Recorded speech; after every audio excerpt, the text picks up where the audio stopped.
All right, well, thank you very much, everyone, for allowing me to present here at the conference today. I am a little surprised that you allowed a Nebraskan in your midst after the terrible beatdown that occurred last Friday. However, despite the unseasonably warm weather that we're currently experiencing, I have heard that there's a frost advisory in effect for Nebraska, effective tomorrow, so we'll have to see how next year's game plays out. So I'm going to be talking to you this afternoon on data security and privacy from a global perspective, and I want to lead off by saying this is an area that I hope none of you ever has the joy of having to experience or practice in, but if the situation ever arises, hopefully this will give you a little bit of a background on what is out there in the United States and other jurisdictions, and that comes up for a client, things that you might need to have on your radar for a response. So what we're going to look at today, we're going to start with this proposition. You're probably aware of this already, but cybersecurity and data privacy legislation is being passed around the world right now. It is a very hot button issue, but the tricky part of this area is that there's very little consistency among the laws of these different jurisdictions. Different countries are trying to tackle this problem in different ways, and if you have a client who's working in a multinational footprint, it can be difficult to respond because your response obligations in one jurisdiction may not match up with your response obligations in a separate jurisdiction, but your data breach event may be spanning this entire area. One interesting point to note here is that the United States really lags behind what I would say a lot of other countries in the world are currently doing in terms of comprehensive cybersecurity legislation. Most jurisdictions around the rest of the world that have addressed this are doing so at a federal kind of centralized level. That really isn't the case so far in the United States. We have much more of what I would call a patchwork quilt of legislation driven mostly by the states at this point. We'll talk about this a little bit later. There have been some attempts at passing federal laws. To date, few have been successful. The one that has passed at the end of 2015 really doesn't speak to many of the types of issues that are being addressed in these other jurisdictions. But the good point from that perspective, if you are a U.S. practitioner, is that currently the compliance obligations and penalties overseas right now are much stricter than what you currently see in the United States in terms of data breach. So in other jurisdictions, what you're seeing is higher fines and penalties, shorter windows for responding and or reporting data breach events, and lower thresholds for loss of business rights. It's an interesting way that some jurisdictions have tried to tackle this issue, and we'll talk about what that means in a little bit. But one last thing you'll see up on the slide there to consider in the United States is that in a data breach event, management teams of a company are going to face intense scrutiny, and there is the possibility that claims may be made directly against directors and officers. So if you have a client who doesn't think that this is a big deal, when they learn that, they will probably change their tune in fairly short order. Well, let's start with our trip around the world right now, and I want to start by going over to Europe, specifically the European Union. Within the past, I would say 10 years, but a lot of this has happened more recently than that, there have been three major developments in this kind of data privacy regulatory arena. The first was the invalidation of the US-EU Safe Harbor framework. The second was the response that came out of that, the development of the new US-EU Privacy Shield framework. And then the one that many people are likely aware of is the new General Data Protection Regulation, or GDPR, that is going to be going into effect in May of next year, but kind of reshapes how Europe is approaching its data privacy, and particularly the potential penalties in the event of a breach scenario. Let's start off with kind of a historical perspective here, the invalidation of the Safe Harbor Agreement. So an important difference, and I think this is a very fundamental difference between how the European Union treats protection of individual private information and the United States, is that in the United States, it's treated more as a property, right? It's an interest that someone has, but when they lose it, the claim is addressed in that nature. In the European Union, privacy of communications and the protection of personal data is considered a fundamental human right. Now consider what that means. In the United States, fundamental human rights are given the highest levels of protection, and when there's an issue involving those rights, you have the highest form of penalties that come along with that. That's the backdrop against what you're seeing in the European Union as it relates to data privacy. So the issue that arose between the European Union and the United States was there's a lot of commerce happening back and forth between the two places, right? You may have an entity, whether it's a parent that has a subsidiary in one of the other two jurisdictions, or it's an affiliate group of companies. They all have this data and they need to transfer it back and forth from one another. But in the European Union, what has to take place in order to protect that data is at a much higher level than what it is in the United States. So to address that discrepancy, the Department of Commerce and its European counterpart basically came up with a mechanism to allow for this transfer of data that would provide some semblance of equality between the two.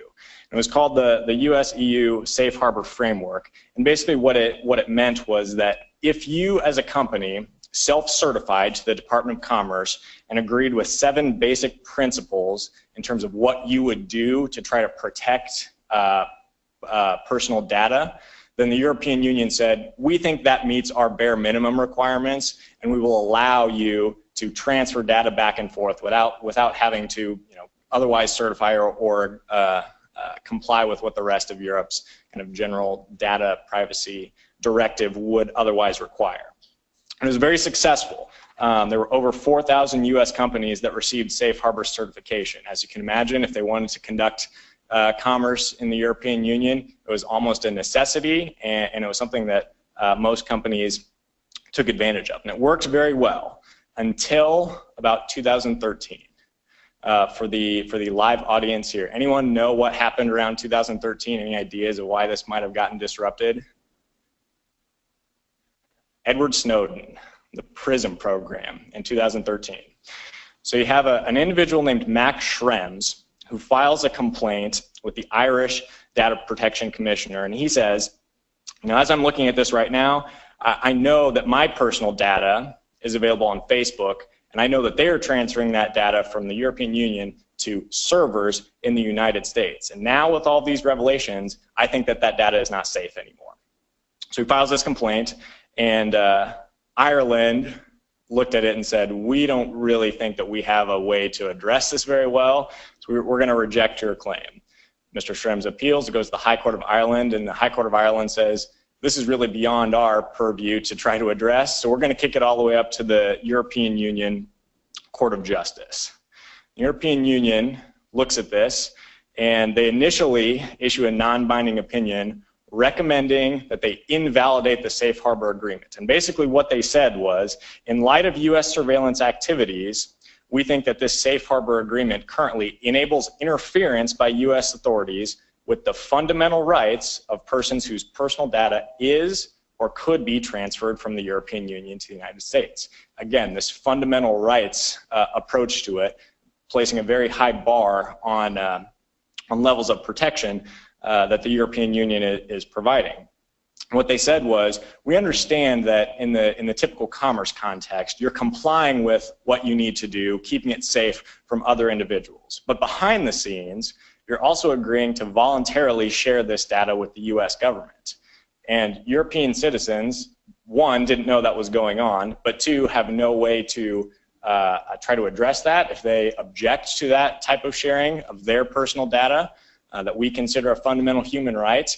And in the event that data gets out about them, they also have no means of recourse against the United States companies under the current EU-US Safe Harbor Framework. Well, a lot of people read this recommendation and they thought, okay, we understand that this is an important thing. We're sure what will eventually happen is that they'll say, we're going to give you a grace period. We're going to try to renegotiate. We'll add some aspects to this agreement, but there's no way they could just invalidate it because, in essence, it could close off the pipeline of commerce between the United States and the European Union. All of those commentators apparently underestimated how important the European Court of Justice treats this particular situation. Because on October 6, 2015, That is exactly what they did. They invalidated the US-EU Safe Harbor Agreement. Again, all really stemming from this Edward Snowden Prism situation that had arisen earlier that summer. And the initial fallout for companies was interesting because it put them in a tough spot. The response of the European Commission, kind of the counterpart to the U.S. Department of Commerce, was, well, look, hold on, we understand that it's just been invalidated, but we're not going to be, rushing into a sudden enforcement of some type of new arrangement. We're going to try to figure out a practical response here. Now, that may have provided some level of comfort to United States entities, but certainly a small level of comfort when you know that the highest court in Europe's position was that this transfer could no longer occur. There was no safe harbor any longer. So there were a couple of different responses that people had to try to address this. This was the general response right away, that the ECJ, the European Court of Justice, had done an extreme disservice to everyone by not taking into account the practical effects of their decision. Again, no grace period for companies to try to overcome this, and legal experts that analyzed this said, this is an extremely broad opinion, and there's really no good alternative right now to try to figure out another way to address this. And even if we can figure out another way to address this, given how broad this opinion is, there's no saying that those alternatives would even be enforceable in the short term. So companies essentially had two options to try to comply with this, neither of which was a very effective method of doing so. One of which was called standard contractual clauses. It basically was approved language that would allow for data transfers between companies. But the issue with this is that basically every time you were instituting a transfer from the United States to the European Union or vice versa, where you would have had to comply with the European Union Data Protection Directive, you had to fill out a schedule that gave great detail about what data was being transferred, what the purpose of that transfer was, and it was just a very tedious process and didn't allow for a lot of flexibility for the things that arise in a normal working environment. Certainly, you may have a plan to transfer a certain subset of data, and in the midst of an M&A transaction, for example, at the last minute, you need to add something or take something away. Well, you've already prepared your schedule. Now you need to go back and change everything in order to be in compliance here. It was just a very, very cumbersome process. The other way that people could try to address this was something called binding corporate rules. And essentially, this was companies adopting a uniform set of rules on all members of their corporate group that just said, we're going to comply with this highest level of what we need to comply with in Europe. Sounds good in theory. The problem was, every time you tried to put this in place, you had to submit it to the European Union. All of the member countries had a chance to comment on it and say, we think this works in our jurisdiction, or we don't think it works and you need to change it around. Start to finish, the average time for getting binding corporate rules in place was 12 months. It could take even longer than that in some instances. So again, not a great response or option for companies responding to this invalidation effort. What eventually was settled upon between the European Commission and the U.S. Department of Commerce was the EUUS Privacy Shield Framework. And this is what is currently in place between the two. I would call it a souped-up version of the previous Safe Harbor Agreement. What it does is it's based off of 7 privacy principles. And they are notice, choice, accountability for onward transfer, security, data integrity and purpose limitation, access, and recourse enforcement liability. The last being a very prominent one that was missing from the previous Safe Harbor Agreement. So you can see what those types of things would require. Notice, when you have the information of European citizens potentially involved, you have to give them notice of the fact that these types of transfers may be occurring. And you also have to give them the choice to say, yes, I consent to this type of transfer, or no, I don't consent to this type of transfer. Accountability for onward transfer.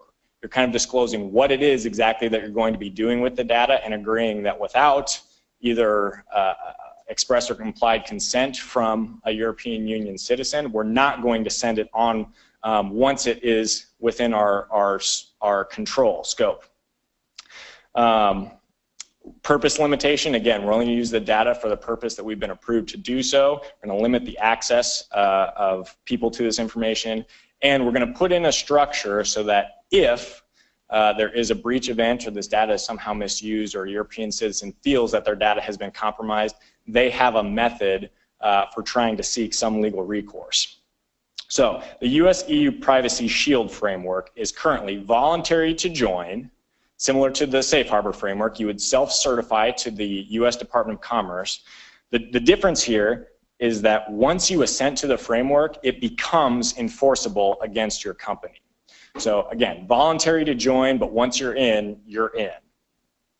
And once you're in, EU individuals, if there is an issue, they have a right to bring a complaint under this framework, and the participant then would have to respond within 45 days of that complaint. Private causes of action can be pursued in US courts, and framework participants, if the EU citizen so chooses, have to commit to engaging in binding arbitration. Again, much of this was focused around this recourse liability type aspect that was missing from the prior Safe Harbor agreement. Importantly here, we've just come up on the first anniversary of this framework being in place. In September, the European Commission issued its one-year report, kind of a progress report, and they said, in general, we think this is working well. The first year is off to a good start. We do think that there are ways it could be improved, and probably, unsurprisingly, the things that they focused in mostly on in terms of improvements were oversight of US government entities and a higher level of commitment to making sure that that type of oversight took place from both the government level and from the corporate level.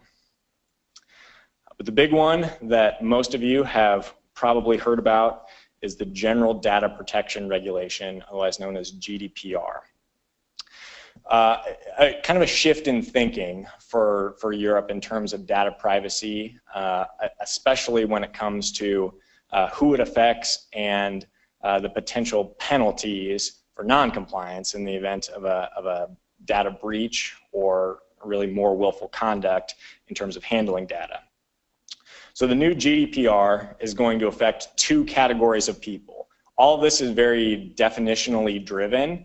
But as you'll see, the definitions are fairly broad. And so if you're working with a company who has a footprint in Europe or could be gathering data about European citizens, this becomes important because of how they've defined what is a controller and what is a processor. I won't go through the full definitions, but where you can think of the distinction is a controller would be someone who's generating, has the access, ownership of that information, right? The standard company, about your own employees, information you'd be collecting about them, social security numbers, birth dates, health information, things like that. If you are the person that is the main access point for that information, you're going to be considered a controller. Processors are those entities that are going to, you know, as the name implies, process data on behalf of an entity. So you can think about this in terms of HR consultants, third-party payroll processors, things like that, where you're providing protected information to another entity who's going to take it and use it in some fashion. But this is a change from what Europe previously did. Previously, the requirements really only applied to controllers. This is the first time that now if you are a processor of data or you have a client who's a processor of data, they could also be roped into this obligation just by virtue of at some point having the data pass through what their normal workflow is. The big thing that changed is that GDPR expanded the types of data that are now subject to protection in Europe. So again, Europe considers data about a person to be a fundamental human right, and these are now the data points that would fall into that category. So personal data is any information relating to an identified or identifiable natural person, and that means a person who can be identified directly or indirectly in particular reference to themselves, such as a name, an identification number, location data, online identifiers to one or more specific factors, and things specific to factors such as the physical, physiological, genetic, mental, economic, cultural, or social identity of that person. If they could have defined it any broader, I don't know how they could have done so. That is a very, very broad definition. So much so that that some commenters have looked at this and said, I mean, conceivably, think about this. If you're an online retailer and you are presenting your products to European citizens, right? And in order to better find out what their preferences are, you collect cookies from that person, or they visit your data site so that you can use and tailor your products. Well, that's tied to an identification number, their IP address, and it's an online identifier to that person. And all of a sudden, just by virtue of offering your products in an online environment, you've now become subject to this general data protection regulation. And here's why it becomes important. Because as we've all seen and heard the stories of these data breaches that are becoming more and more common. In Europe, when a breach occurs, data controllers must provide notice to the appropriate European Data Protection Authority within 72 hours of becoming aware of that breach. I don't know if anyone in here has ever had to respond to a data breach event before, but 72 hours will go by in the blink of an eye. I mean, it's almost not even enough time to get your head fully around the scope of what's happening in a breach event, try and get systems in place to shut it down, retain any access to information that may have been lost, get backups in place if there has been information that's been lost so you don't experience a disruption in your own network process. And with all of that going on, you then have to worry about reporting it to a data protection authority who is going to put in all the regulatory wheels in motion to start looking into this, and obviously the potential fines and penalties that come along with that. And speaking of those fines and penalties, there are two levels under the GDPR for which a company may be fined due to a data breach. The lower level fine, if you can call it that, is up to 10 million euros or 2% of the company's global annual turnover, whichever is greater. Now, whichever is lesser, whichever is greater. And so the lower level fine applies to things such as infringements related to records, failure to cooperate with the supervising authority, failure to conduct assessments, and failure to make notifications in the event of a breach. The higher level fines apply to what Europe is considering to be more willful action in terms of if you are really disregarding what you should be doing in terms of controlling or processing data, or flouting the rights of the data subject, or really not complying with what should happen in terms of the transfer of personal data, then we think that that would fall into a higher fine category, and the limits there are up to 20 million euros or 4% of the company's global annual turnover, again, whichever is greater. So I put on the slide heavy penalties for breach. That may not even be a good enough qualifier for what those penalties could potentially be under GDPR. Staying in that area of the world, we're going to jump right next door to Russia. Again, most people in here have probably seen some news related to Russia and the cyber and data privacy realm within the last year or two. What I'm going to focus on today is Russia's law that was just passed in September of 2015. And again, speaking to the nature of how the different jurisdictions are treating this differently, Russia's law is called a data localization law, different than kind of the breach response scenario. What Russia is focused on is that they say anyone who is collecting, storing, or altering personal data of Russian citizens, well, we want that to be here. We want that to be close to home so that we can keep a watchful eye over what you're doing with that data.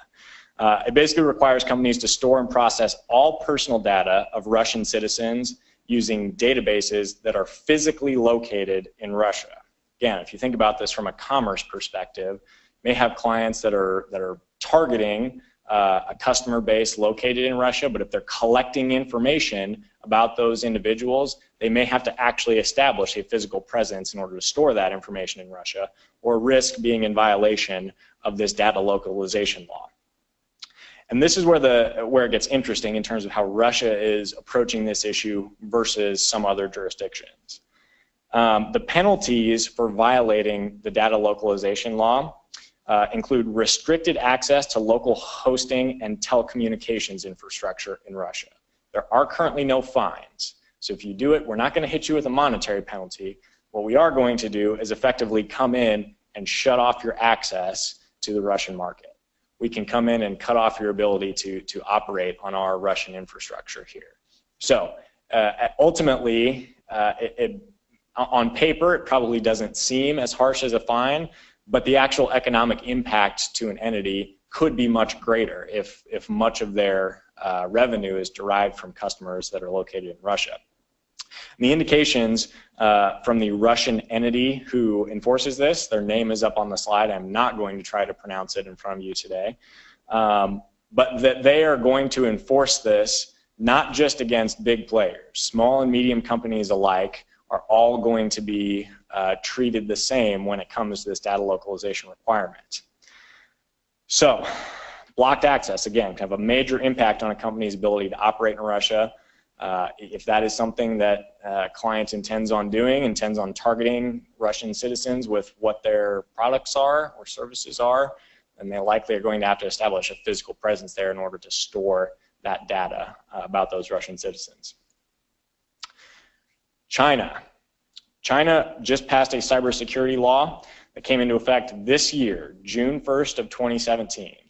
I'll tell you right now, I am very interested to see where this goes in the future because the United States has already actually filed kind of a complaint, if you will, with the World Trade Organization, asking China not to enforce this law in its current state because of the detrimental effect that it could have on U.S.-Chinese commerce.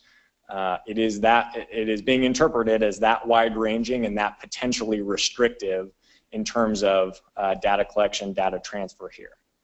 So what the Chinese cybersecurity law says is it basically places requirements on 3 types of entities: network operators, critical information infrastructure operators, and providers of network products and services. For our purposes today, most entities that are doing business there are going to be considered network operators in this first bucket. The law says that those entities have to take certain steps to protect against security threats, and they seem very reasonable on their face. Developing internal security management systems and procedures, adopting measures to prevent threats to network security, having an emergency response system in place. These are all recommended best practices for any organization. But the key issue for businesses in China is that the law restricts cross-border transfers of personal information and important data collected or generated through operations in China.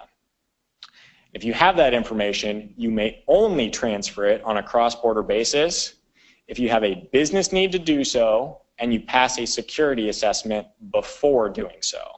Now, the security assessment can be a self-certification, self-assessment, but it needs to happen every time before you're making this transfer. The bigger one is that if the transfer includes personal information about Chinese citizens, then the network operator has to explain the purpose and scope of the transfer to the data subject and obtain their consent. What does that mean? Well, right now, no one really knows. The law is pretty vague on what constitutes consent, whether it has to be written, whether it can be implied. It just requires some consent elements. It also is unclear as to whether it has to be every single time or whether it can be essentially a blanket consent, you know, in a terms and conditions of use connected to a website or with purchase of a product. Very unclear at this time what exactly that means. But the penalties for non-compliance in China, they decided to take a combined approach, right? Russia said, we're just going to shut off your access. The European Union says, we're going to fine you heavily. China says, well, we like both of those, so we're going to have fines up to $1 million yuan. Not as bad as Europe. That's only roughly $145,000 American. At the same time, though, they also can issue warning suspensions or license revocations related to your ability to conduct business in China. So from that perspective, again, it could be more than just the fine that has an effect on an organization that runs afoul of this law. Jumping over to North America, Canada, they just passed an act called the Digital Privacy Act, again in June of 2015. All of this, as you can see, is happening fairly recently. The cyber issue has been around for a while. Data privacy has been around for a while.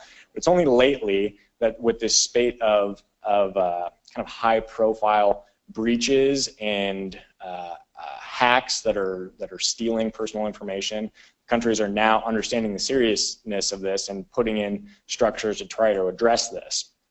Canada had an act previously in place called the Personal Information Protection and Electronic Documents Act. What the DPA, the Digital Privacy Act, did was amend that law in order to include data breach notification requirements. So again, what you're seeing is because of this increasing trend of data breaches, countries are now imposing those requirements for if there is some sort of breach, we're going to require you as a company to actively take some sort of action. In Canada, the requirement now basically is that if it's reasonable for a company to believe, based on the circumstances, that they have suffered some sort of data breach event that creates a real risk of significant harm to an individual, all very charged words there, the breach must be disclosed to both the affected individuals and the Commissioner of Canada. It has to contain sufficient information to allow the recipient to understand the significance of that breach, and organizations now are going to have to keep a record of what these breaches are. A couple of important exceptions to the general law, though, in Canada, because they also, like many of these other jurisdictions, have a consent requirement for the collection, use, and disclosure of personal information. But what they say in terms of the consent requirement is that personal information can be shared without an individual's consent for the purpose of engaging in a due diligence process for a prospective business transaction. So if you have any clients who are doing cross-border deals with Canadian entities, fear not, that information is not subject to the consent requirement. But generally otherwise, transfers that invoke information about Canadian citizens are going to have to require some element of consent. You also see if their business contact information, which I'm not going to get into extensively, is another exemption under the law. Getting into now, what is probably the most directly relevant here is developments in United States law in this realm. So like I mentioned at the beginning, the United States doesn't currently have an overarching legal framework addressing data privacy and cybersecurity issues. What it does have is this patchwork quilt of state statutes that are addressing this, in many cases similarly, but all with their own variations. And the requirements oftentimes will vary in these areas. What exactly is protected information? States are defining that in different ways, such that in one state, a certain subset of data, if it's compromised, may result in a breach, and that same subset of data being compromised in another state may not be a breach under that state's law. Other big differences: when must breaches be reported, kind of the timeline for going through that analysis, and then if there are any thresholds for reporting, not just to affected individuals, but to kind of a state regulatory agency. For example, in Iowa's data breach notification law says if there is a breach, you would have to notify the affected individuals. If the breach affects the data of 500 or more Iowa citizens, then you have to report it to the state as well. So differences in threshold like that. I would tell you that federal laws are likely coming. Between 2015 and 2016, there were nearly 30 different bills introduced on cybersecurity measures in Congress. 30 different failed bills at this point, because no one at this point can really agree on what the framework should look like here. We see this developing law in all these other jurisdictions. Should we take a European model and address specifically what data is protected, fines and penalties associated with that? Should we focus more on data sharing to try to prevent threats, things in that realm? Hasn't been much agreement yet in Congress on that point. And so far, the federal guidance has typically focused on voluntary measures. If anybody is familiar with the NIST cybersecurity framework, the National Institute of Standards and Technology, a couple years ago, they issued kind of a white paper on cybersecurity measures that an organization could take. I would call this right now the current best practices out there. If you have a client who is starting from square one, knows that they have to do something with cybersecurity but doesn't know really where to start, look at the NIST cybersecurity framework. Because it's a very comprehensive look at things that an organization can do to try to prevent cyber threats. The big federal law that has been passed is the Cybersecurity Act of 2015. And what that did was establish a framework for cyber threat sharing, voluntary cyber threat sharing between the federal government and private sector entities. And basically what that law says, if certain information sharing procedures are adhered to, then the sharing entity is protected from liability on the basis of sharing that information.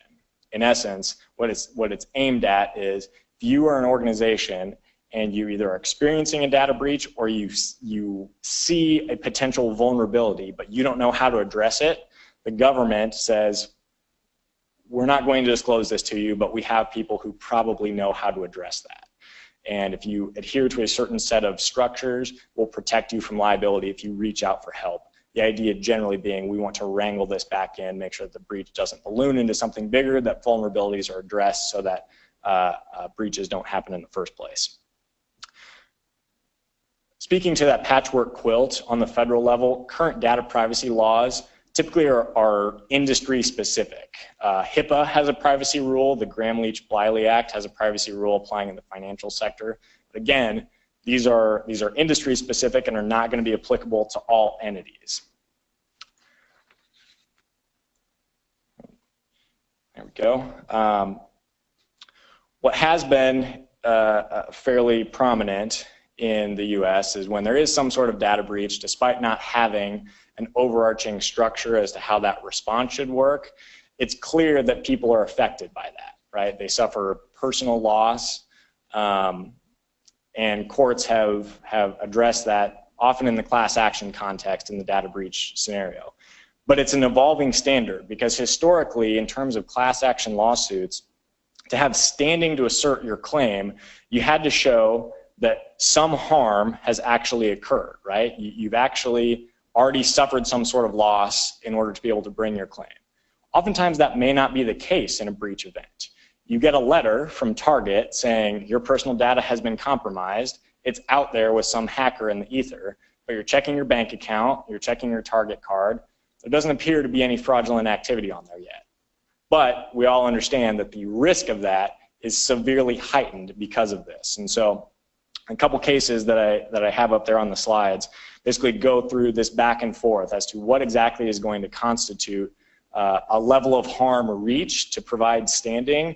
Where the courts have essentially landed is that where it's objectively reasonable to think that future injury will occur, that's going to be enough for standing in the data privacy realm. And you can see in the second two cases, the Sony and the Neiman Marcus case, where it was clear that a breach had occurred, where it was clear that hackers, intruders who should not have had access to that data, gained access to that data, and the only reasonable presumption was that they did so with malintent. That is enough to confer standing. The last things I wanted to talk about quickly was the Target case. I know this is the big one that everybody has heard of. And from a risk perspective, the point that I want to make here is that data breach and privacy protection for an institution, in the event that there's an issue, could extend beyond just the affected customers, because there were actually multiple lawsuits that were brought against Target. The consumer lawsuit, obviously the people, the individuals who had their data potentially compromised, that case settled for $10 million based on claims of theft of information. But there was a separate lawsuit brought by banks and credit institutions who said, well, we're now getting calls from all of these customers who are seeing fraudulent charges, and we're having to refund all of this money to them. That's not our fault, Target. That's your fault. Target settled that case for $39.5 million. And then, of course, there were the states and the state attorneys general who came in and said, we're going to conduct an investigation and see what you were doing here, because this is affecting a broad swath of our citizens in each of these states. That investigation was settled for $18.5 million. So again, the actual people who had their data compromised, $10 million class action lawsuit. Big number, but the numbers are much bigger when you consider these other aspects of it. So it may not just be limited to the people who are affected by the breach itself. And quickly go over a couple takeaways in this space. If you have clients who are trying to address or starting to try to address cybersecurity, data privacy issues, the starting spot is internal policies. It's going to be the best way to address it, best way to make sure that people understand what their obligations are, and they should be regularly reviewed and updated to ensure compliance with applicable law. When we're thinking about this on a global level, one thing you could consider is creating different addenda to your policies, right? Because the requirements in Europe are different than the requirements in China, which are different than the requirements in Canada. If you have a client who works in all three of those jurisdictions, but an issue arises in only one of them, you don't want those things to be jumbled when you're trying to figure out the response. But it's a way that you can organize everything and be prepared if that situation does arise. Critical element of data protection is maintenance of an incident response plan. Can't emphasize enough that things are going to happen very, very quickly in a data breach scenario. So the best way to be prepared for that is to have a plan in place and to practice it. What we've seen with clients before, that the ones who are most successful in responding to a breach event when it actually does arise are the ones that don't just have a plan in place, but have a plan in place that they have actually walked through before so that everyone knows what their role is. They're not shooting in the dark for the first time. They know exactly who to contact, what to do, what they're supposed to be looking at. Those are the companies that do the best in these breach scenarios. Another thing to consider is cyber liability insurance. Interesting aspect of this is that the insurance market in this area is really still developing. There's not a consistency among the types of coverage that you get and what the price points are for those. I suspect in the next couple of years that will start to regulate a little bit. But in general, cyber liability insurance is starting to become a necessity for organizations that are potentially subject to data breaches, given the high cost associated with it. Last thing that I want to touch on quickly, and I would be remiss to do so because I do work in the employment space as well, is that employee training is potentially, at least in my opinion, the biggest key for data protection compliance. Statistically, the most common cause of data breaches is unintentional employee error. So creating a culture of awareness of that, of cyber threats and privacy compliance obligations throughout an organization is what's going to provide the best defense should this type of situation ever arise. And that is all I have for you this afternoon. I thank you very much for letting me come to present. If you have any questions, I'm happy to answer them quickly right now. Any questions? I can bring the mic over. Seeing none, thank you very much for your time this afternoon. We do have one. Oh, yes. We do have one. So you mentioned employee errors are the most common cause of these type of breaches.